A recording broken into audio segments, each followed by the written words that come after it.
Oke teman-teman, balik lagi di channel Markas Pinjol teman-teman ya. Oke, di video kali ini saya akan menginformasikan lagi ya, khususnya buat teman-teman yang saat ini mempunyai tagihan di aplikasi EasyCash ya. Banyak teman-teman yang komentar ataupun bertanya tentang resiko gagal bayar di EasyCash. Nah, di video ini saya akan berbagi seperti apa resiko misalkan gagal di aplikasi EasyCash ya. Resikonya seperti apa, apakah ada DC lapangan dan sebar data. Kalian tonton video ini sampai selesai, karena di video ini saya akan berbagi pengalaman ya, pengalaman saya pribadi, karena di sini saya mempunyai tagihan yang masih belum dibayar di aplikasi EasyCash sejauh ini ya.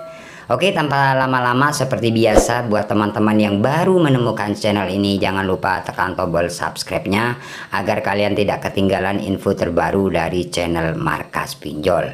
Oke, tanpa lama-lama langsung saja kita buka aplikasi terlebih dahulu.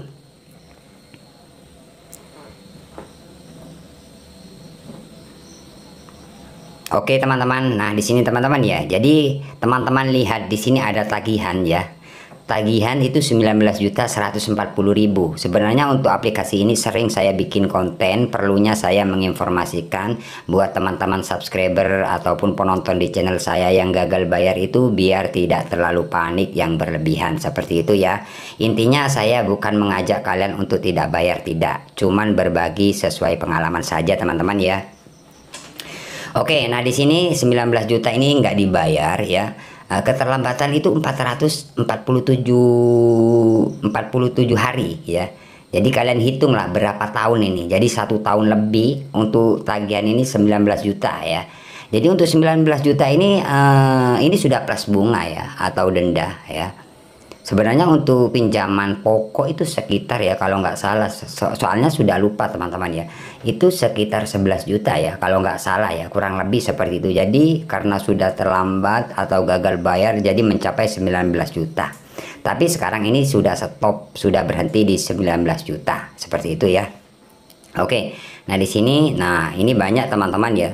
Ada sekitar 5 cicilan ya. 5 cicilan ini sudah lewat semua. Jadi total keseluruhan itu 19.140.000. Oke, resiko yang pertama ya, banyak teman-teman, Bang, resiko gagal bayar di aplikasi EasyCash apakah sebar data?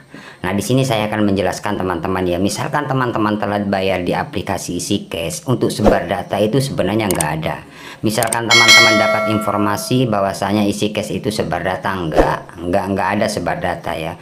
Bang, saya sudah dapat WA, Bang, saya sudah dapat WA seperti ini, katanya kalau nggak bayar hari ini data saya mau disebar. Sebenarnya itu hanya nakut-nakuti aja. Itu modus dari pihak aplikasi saja, nggertak kalian agar kalian segera melunasi ya. Kalau masalah sebar data sejauh ini masih belum ada teman-teman. Untuk pengalaman saya pribadi juga nggak ada. Dari teman-teman subscriber yang sering sharing sama saya, yang sering WA sama saya, nggak ada yang disebar data. Cuman pertanyaannya, Bang, saya sudah dapat WA seperti ini benar nggak disebar data? Bang, ini benar nggak akan menghubungi kontak-kontak kita? Enggak, ternyata enggak, cuman dapat WA seperti itu. Intinya itu nakut-nakuti kalian agar kalian segera melunasi tagihan tersebut ya. Jadi intinya enggak ada sebar data ataupun menghubungi di luar kondar ya, ataupun di luar kontak darurat ya. Buat teman-teman yang belum paham kondar ya, soalnya banyak yang WA saya, Bang, kondar itu apa, Bang? Kontak darurat loh teman-teman ya. Jadi untuk sebar data di EasyCash ini nggak ada ya. Kemudian untuk DC, Bang. Nah, di sini saya akan menjelaskan untuk DC ya. Untuk tagihan 19 juta ini teman-teman, ini waktu telat sekitar 2 bulan ini sempat ada orang yang datang mengirim surat ya. Surat ke rumah ya. Surat ke rumah ya. Ternyata suratnya itu ya berisi tagihan ya. Tapi kalau saya bilang itu DC, bukan ya. Cuman dapat kiriman surat dari pihak EasyCash ya. Intinya tagihan ya, disuruh lunasi ya, bukan DC loh ya. Saya mengartikan bukan DC karena kalau DC itu pastinya akan nagih, bawa ID card dan bawa kartu, pokoknya surat-surat kayak gitu.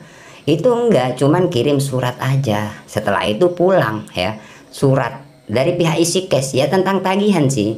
Nah, setelah itu nggak datang lagi. Itu kira-kira kalau seingat saya sekitar hampir 2 bulan baru dapat surat ya. Itu daerah mana abang? Daerah Jogja ya.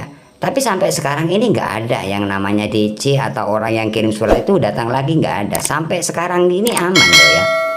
Jadi misalkan teman-teman dapat WA DC mau datang ataupun tim kolektor mau jemput dana hari ini, siapkan dana full. Misalkan kalian dapat WA seperti itu, sebenarnya itu hanya nakut-nakuti aja sih. Ini tagihan 19 juta. Sampai sekarang ini nggak ada yang namanya DC sampai 1 tahun lebih ya keterlambatan ya. Jadi buat teman-teman yang bertanya, bang daerah saya gimana, ada DC-nya nggak isi cash? Jadi banyak subscriber saya yang sharing sama saya, yang WA saya itu banyak yang gagal bayar, bahkan ada yang sampai 1 tahun 2 tahun tapi nyatanya nggak didatangi meskipun daerah Jabodetabek. Nah jadi intinya aplikasi isi cash ini nggak ada DC-nya, DC lapangan maksudnya. Tapi kalau DC penagih itu kan DC juga tapi bukan DC lapangan. Jadi untuk DC lapangan ya, sepengalaman saya ini masih belum ada sih ya. Kenapa abang kok tahu DC lapangan isi cash nggak ada? Iya karena subscriber saya banyak dari daerah Jawa Barat, Jawa Tengah, Jawa Timur, bahkan di luar Jawa yang gagal bayar lebih dari 3 bulan, bahkan ada yang 1 tahun 2 tahun itu sampai sekarang, sampai detik ini nggak didatangi gitu loh. Jadi untuk aplikasi isi cash ini sebenarnya nggak ada ya. Cuman ini saya informasikan dulu pernah dapat surat tapi bukan DC lapangan. Dapat surat datang ke rumah ya. Setelah itu mengantar surat pergi lagi, bukan DC kan gitu loh. Jadi seperti itu aja untuk resikonya teman-teman ya. Sejauh ini sampai sekarang, sampai detik ini aman-aman saja ya. Aman-aman saja, intinya tidak ada yang namanya DC datang ke rumah ataupun ke tempat kerja. Jadi aman loh teman-teman. Nah seperti ini ya. Nah ini teman-teman bisa lihat, ini bukan bikinan sendiri aplikasinya ya. Jadi intinya buat teman-teman yang saat ini banyak yang gagal bayar bahkan 10 juta 12 juta. Misalkan kalian memang tidak mampu bayar atau memang tidak ada dana, kalian nggak usah panik. Misalkan dapat WA kayak apapun, kalian respon aja dengan baik, gak usah takut ya. Kalian ikuti cara-cara saya, misalkan kalian memang tidak ada dana loh teman-teman ya. Jadi intinya cara-cara saya seperti apa ya, intinya nggak usah panik, nggak usah takut. Ada WA ya tinggal kalian respon aja dengan baik kalau kalian mampu. Kalau nggak mampu ya jangan, gitu aja sih ya. Karena saya pribadi misalkan ada yang WA nagih ataupun DC mau datang, selalu saya respon ya. Misalkan DC mau datang hari ini, saya balas, ya Pak silakan, saya tunggu jam berapa Bapak kesini ke rumah, saya tunggu. Nyatanya sampai sekarang nggak datang-datang gitu loh.